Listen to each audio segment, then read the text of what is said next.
Армысыздар, каналыма тіркеліп, лайк басып, әңгімені соңына дейін тыңдаңыздар. Мен қарапайым отбасында тәрбиелендім. Үйдің үлкені менен кейін 2 сіңілім, 2 інім болды. Ата-анамда қарабайыр тіршілік кешті. Әкем құрылыс саласында жұмыс істесе, анам дүкенде сатушы болып қызмет етті. Ата-анамыз таңнан кешке дейін жұмыста болғандықтан, үйдегі тіршілік өзімізге қарайтын. Бірде екілі малымыздың суға қарап жем-шөбін малу, салу, үй жинау мен су тасу, тамақ жасауды өзара бөлісіп алатынбыз. Сабағымызды өзіміз оқып, бір-бірімізге қарасып өстік. 2 ініміз кішкентай болды. Сіңілдеріміз арамыз 2 жастан еді.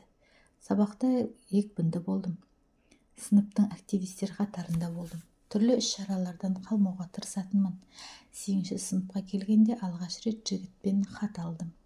Ол өз сыныптасым Берік болатын.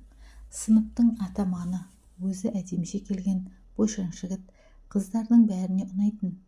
Маған хат жазып, сезім білдіргенде басқалар түгілі өзім де таң қалдым. 1-2 айдай сынап көргім келді. Сезімін шын жақсы көре ме деп.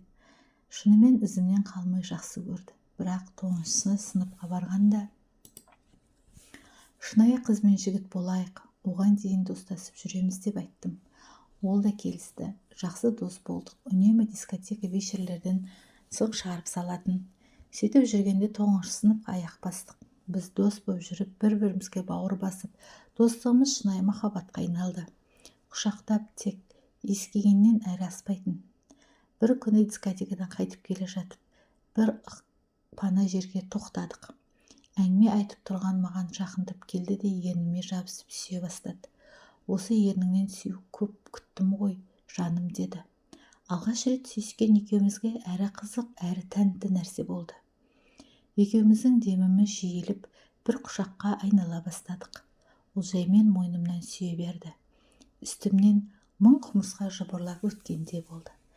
Бір қолымен төсімді, екінші қолымен астымды сипай берді. Оның қылығын қызық көріп, қайдан үйреніп жүрсің дедім.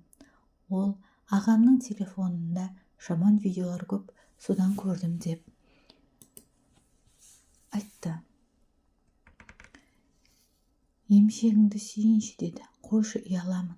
Ұялмашы, сен менікісің ғой, кейін екеуміз үйленеміз ғой деп кофтам мен түс тартқышымды жоғары көтерді де аймалап тілінің ұшымен қытықтап сүйе берді. Мен мұндайды бірінші рет бастан кешкендіктен рахат сезім тұла бойымды шарлап өтті. Ыңырсып, ләззатқа бөлене бастадым. Жерге олимпикасын төсеп мені жатқызды да әрекетіне көше бастады. Екеуміз де рахатты сезіне бастадық. Бір уақытта ол қатты итермелеп жергенде қағалтасынан қағазды сүртіп орнымнан тұрғызды. Сөйтіп үйге қайттық. Одан кейін біздің кездесуіміз жиілей бастады.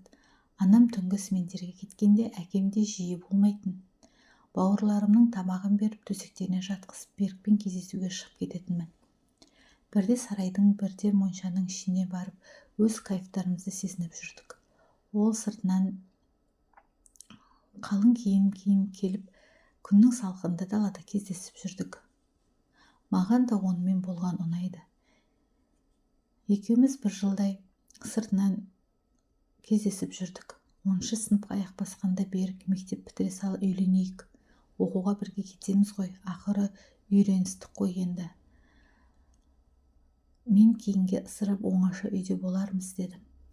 Іздегенге сұраған бір күні анам мен әкем нағашыларымның ауылына тойға кететін болды. 2 інім де алып кететін болды. Мен іштей қуандым. Олар кеткен соң кешкі уақытта малдарды жайлап, тамақты ертелек істеп, 3 қыз ішіп алдық.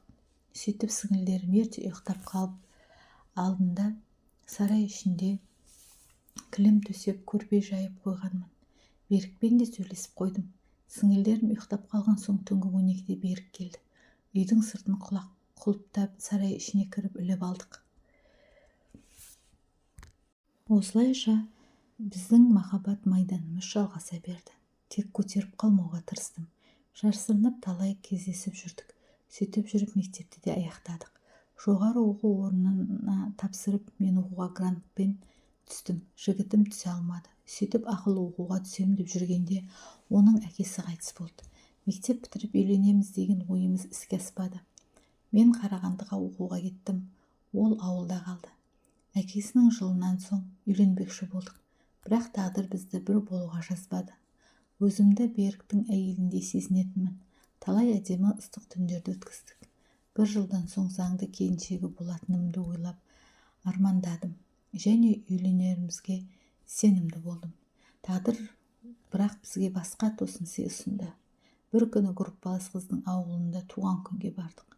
Туған күнге группаласымның сыныптастары да келді. Олармен танысып, сөйлесіп, қызықты кеш өткізіп жаттық.